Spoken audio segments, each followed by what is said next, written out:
So the island to develop me, my friends, if you look at the very first mountain there. Denis Villeneuve has a grasp on character-driven narratives, small in scope or large in scope. Thanks to the genius of Frank Herbert, here's a story that's on that scale, but with characters and relationships and stories that are dense, you know, and felt. These were the things that made me want to act. Action. Guess I'm not in the mood today. Mood? What does mood have to do with it? Now fight! Part of what makes Dune so great, it's an incredible cast of characters and an incredible cast of actors. It's very easy to get lost into the concepts, into the scale. But at the end of the day, it's very powerful and complex story. There is no call we do not answer. There is no faith that we betray. Dune is the story of the Atreides family that falls into the trap set by the Emperor, who is getting more and more jealous of their growing popularity. House Atreides stands as a beacon where every other house in that galaxy is in reference to that, either as enemies or as friends. Hold. What intrigued me about Leto Atreides is the tragic nature of the character. He wants to not only make sure that his people survive, but that his son is the kind of leader that he thinks he should be. Paul Atreides is the son of Duke Leto and Lady Jessica, and he's the future of House Atreides. He's a young man who's facing extraordinary circumstance, trying to navigate it with integrity in the tradition of House Atreides. Fremen make these? Sand compactors and all kinds of ingenious things. What the hell is a sand compactor? That's a sand compactor. My God, man, you've gone native. Gurney Halleck and Duncan Idaho are close allies of Duke Leto. Did feel like big brothers. You know, they rib him, especially Jason. He's the protector of the Atreides. I mean, he's definitely the head knight who watches over the family. Sarkar! I mean, that's his sworn duty. I mean, I think that's what any honorable knight soldier does. Duncan, no! I mean, that's his family. That's who he bleeds for. Gurney Halleck is a combat trainer, he's a warrior, he's a poet warrior. And he is distrustful of all of it, because he is by nature distrustful, like every security guy you ever see who's looking at things that aren't there. Your permission, sire, I must check the integrity of your suit. Oh.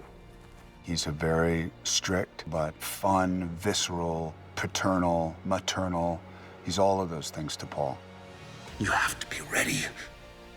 Paul has all these teachers, and everyone has poured all that they know into this young man. Tafir Hawat! Tafir Hawat is a human computer, and I wanted to go away from the cliche of the very cold human being. He had lived and worked with this family for so long that he had really come to have a dear affection for them. Your mother asked me to check your vitals. Dr. Yue is a trusted member of the family. He has served for the Atreides family for a long time. It's a complex and heartbreaking role for an actor to play. If anything happens, will you protect our son? With my life. I'm not asking his mother, I'm asking the Bene Gesserit. Lady Jessica is part of the Order of the Bene Gesserit. This order that she's a part of, we can say, make her perhaps the non-traditional partner to Duke Leto. The congregation that influence politics from the shadows, that have access to all the leaders, that are counselors and spies for all the leaders in the world. Come here, kneel.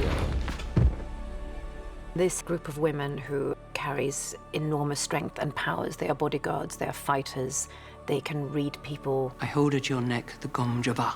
One of the strengths that Jessica has is that she's been taught by the Reverend Mother. The Reverend Mother is interested in Paul because there's a prophecy that a member of the Order of the Bene Gesserit will one day give birth to the One, for lack of a better description. And Paul could perhaps be that person.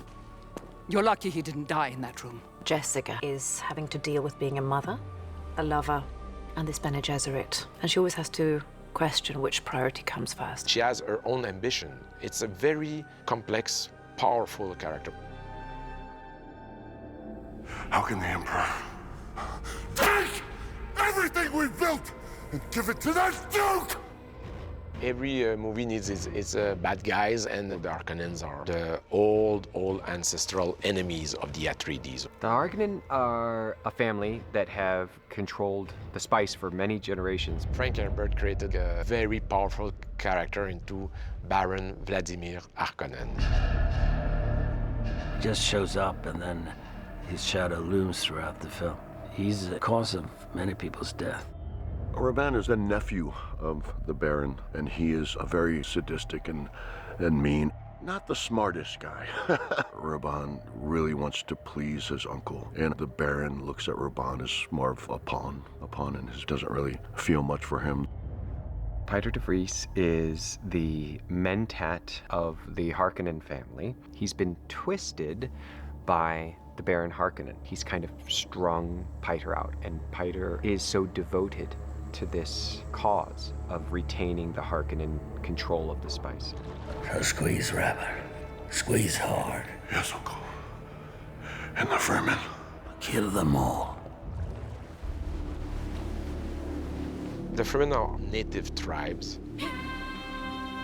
People living in the deep desert. They had the capacity to adapt to the toughest environment. Deep heat, massive sandstorm, dangerous predators all around. Stilgar is the leader of the Fremen. He is a powerful character. He's a warrior, but also is a warrior. He worries about the future. Take good care of your family.